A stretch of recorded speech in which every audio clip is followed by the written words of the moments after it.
Moldings are very practical decorative elements for making a quick and easy transformation to our room.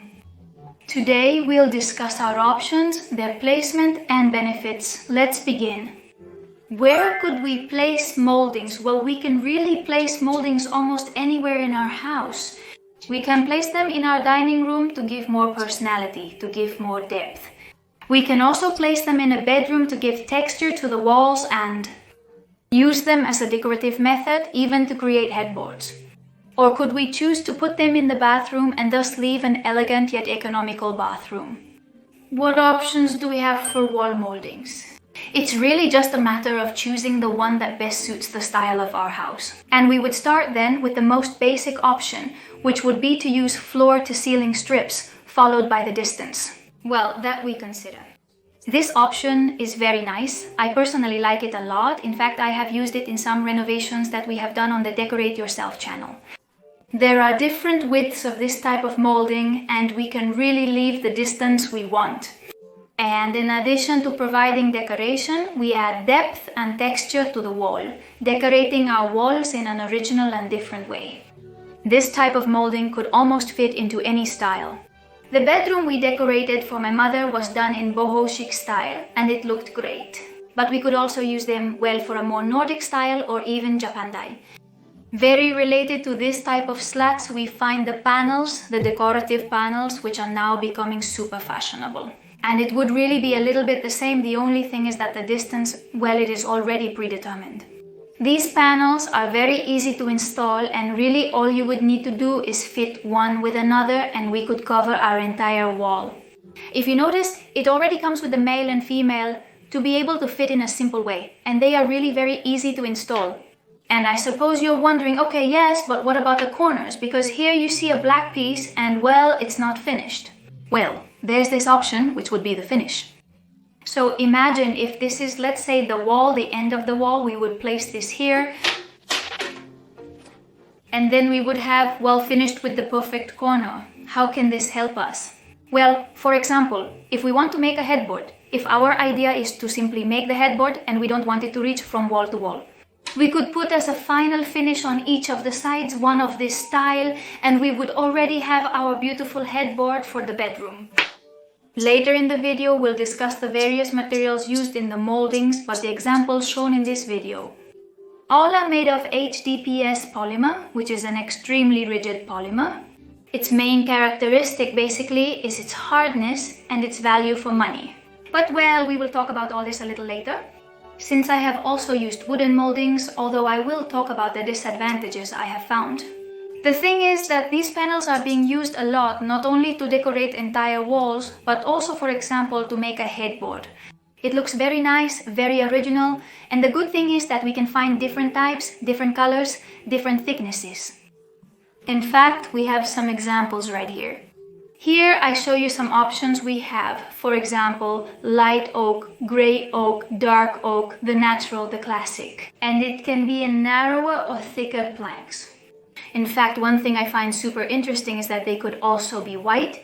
I hadn't seen this one before, and I think I'm going to opt to use it to hide a closet. Since by placing it directly on the entire wall and also on the closet doors, we could hide a closet by giving it texture and without really anyone knowing that a closet is hidden there.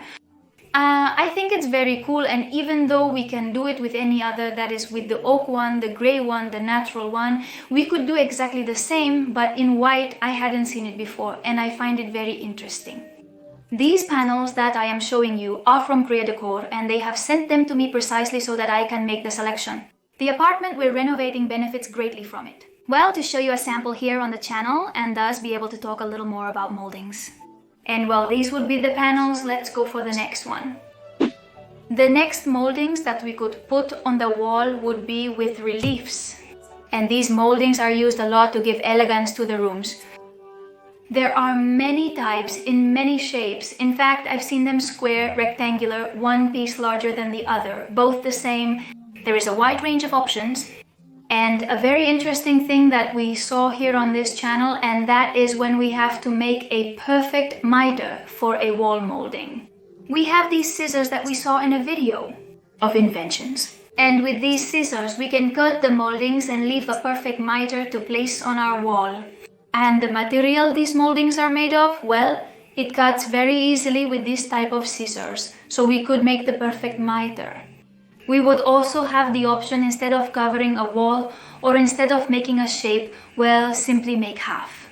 And this half, well, we could make it with different thicknesses of moldings and paint it. So create a kind of frieze, to say it in some way, from half the wall down. I think it's beautiful, elegant, and it's a resource that is being used more and more. Another interesting detail, leveraging the moldings, is to incorporate indirect lighting. For example, the panels we talked about earlier, if you place them yourself or place whole panels, you can always place an LED strip in between so it lights up whenever you need it, to give more light to a hallway or give personality to our dining room. There really are many options we have, and the truth is that it looks very beautiful and original. Another option we have for wall molding would be to use them for the hallway and thus create coat racks. I've seen this a lot, and the truth is that I love it. In fact, I'm considering doing it for the apartment. And basically, it would be placing the moldings at the height we like the most. Pull some hangers and then use it, well, basically to hang jackets, hats, or whatever we need. I think it's practical and pretty. Lastly, we could make more abstract shapes for the walls. Do we really not have to follow a pattern or do what everyone else does? Could we let our imagination run wild and create whatever we want on the walls of our home? We're going to move on to the ceiling moldings now. For the ceiling, we have several options, and I find it very interesting. Not only for the fact of creating indirect lighting thanks to the moldings, but we can also cover our old molding and replace it with a more modern one. We have moldings where the light only comes out from the top, others where it only comes out from the bottom or in both directions. But remember one crucial thing we always emphasize on the channel. And that is, if the wall is not completely smooth, you will see each and every one of the imperfections that are on our wall. So it's very important to make sure before installing this type of lighting that the wall is completely smooth and level. This happens a lot on ceilings as they are harder to access. If it's not fitted with plasterboard but is made with plaster, it's more likely that there will be bulges and irregularities or little holes. So all of this, the indirect light is going to reveal it 100%. Another alternative for the ceiling that we have are the so-called curtain rods. These curtain rods are placed in front of the curtain, as their name suggests, and they serve us well to cover the curtain rod. And thus, incidentally, we can place an indirect light and thus create an area with a warmer and more harmonious atmosphere. More welcoming.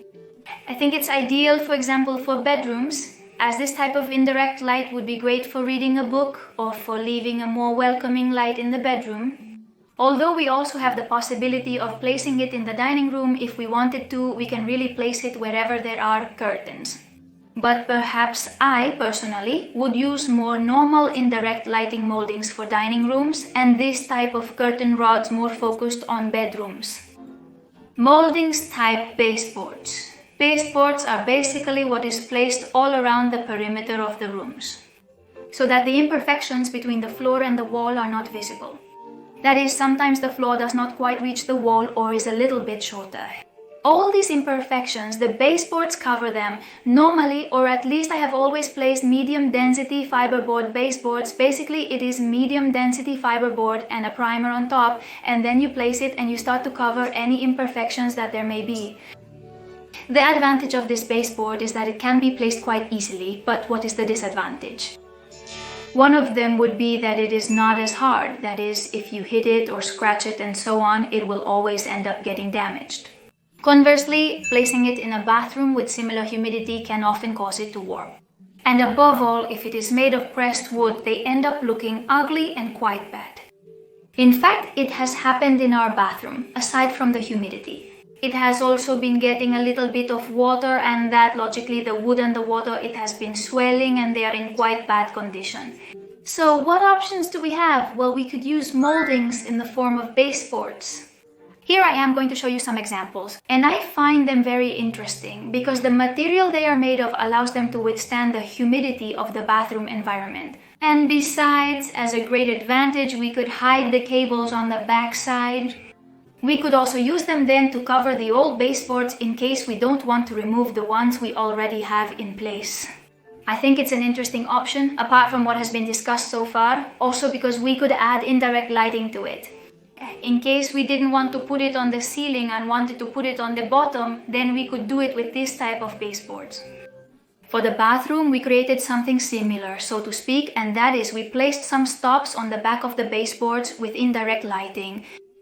This created a pleasant atmosphere in the bathroom.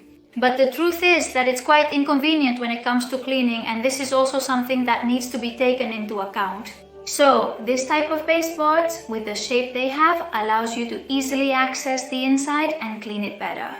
That's why I'd likely choose this if I had to replace them in the bathroom now. Not only because of the humidity issue, but also to achieve the indirect lighting that we like so much. These same floor skirting boards can also be used as a railing. And I find it interesting not only because of the fact that it can have this dual utility, but because we could create indirect light on the staircase and thus turn it on. And we end up with a much more modern staircase.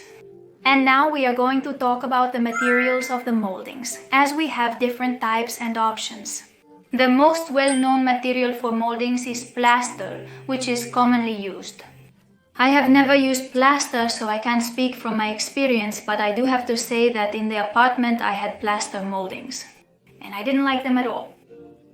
Because if you hit it, it breaks. It's not practical, it's not flexible, it doesn't adapt easily, you can't stick it on easily. So for me personally, I'm not convinced by the plaster one. Then would come the wooden ones. These I have used quite a bit more, and for example, I've used them for the door, as I was telling you, to give texture to the garage exit door. I've also used it, with the baseboards and some little things that we've been doing to renovate some furniture, and so on. I find wood interesting, but it is true that it is much more limited in terms of shapes. And above all, the issue of humidity and hardness, it is much less hard than the next material we are going to talk about, and I see the issue of humidity as a huge disadvantage. Well, in case you have a damp house, so to speak, right? Are there souvenir floors, and are there floors, that don't get as much sun? The lack of sun exposure leads to higher humidity levels in the house, which can cause problems. One of them, that it affects the wood. And the next material, which would be the one I mentioned earlier, would be the HDPS polymer. This would include polystyrene, polyurethane, or polyvinyl chloride. What are the good things about it? Well, basically it is waterproof and therefore it is completely resistant to moisture, being able to be installed in wet areas such as bathrooms or kitchens. The material is hard and therefore resistant. It withstands impacts perfectly, so we can place it in areas of higher traffic. Another great advantage would be the cutting shape. And that is, as I have shown you, we can do it with the same angled scissors, or we could do it with a simple cutter, a hand saw or an electric saw. The truth is that we can cut it in a super easy way and make the shape that we need. The next thing would be the easy installation it has, since we can simply put the adhesive on the back, stick it to the wall, and we would have it. Even the top part, all the ceilings, the indirect light that I was talking about earlier, and the curtain rods, we can also stick directly with the adhesive. So the installation can't be easier and simpler. They are extra long. Above all, I compare them to the wooden ones, which I have sometimes purchased. And I have found that the heights are very limited, and I have a hard time finding a height high enough to place it from floor to ceiling. So with this option, we would have the possibility of more easily finding a measure that suits our needs. Both the wood and the polymer are totally paintable. We could in fact sand and then paint, or give our primer and then paint. And then it would be perfectly adapted to the support it is stuck to, whether it's wood, plaster, plastic, metal, really any material. And in the case of the panels I was talking about, which are placed on the walls, we could achieve an acoustic improvement, and this seems very interesting to me as they achieve a reduction of sound inside and the cancellation of the echo. And these would be, a little bit, the advantages that I have found. A little trick that I want to explain to you is about indirect lighting, and that is that both for floors and ceilings, when placing it in our molding, I find it essential that the LED strip already has the glue incorporated. Do not use double-sided tape to attach it. I have done this sometimes. That is, I have stuck double-sided tape on the LED strip and stuck it to the surface. And really, over time, it ends up peeling off or creates some waves that make the light not uniform. And it looks pretty bad. So I recommend, in case you are going to install moldings and you are going to place the LED strip indirectly, well, choose an LED strip that already comes with the adhesive incorporated. This makes our job easier and it looks much better. And these would be the options and alternatives we would have with the moldings. If you enjoyed this video, please give it a like. See you in upcoming videos.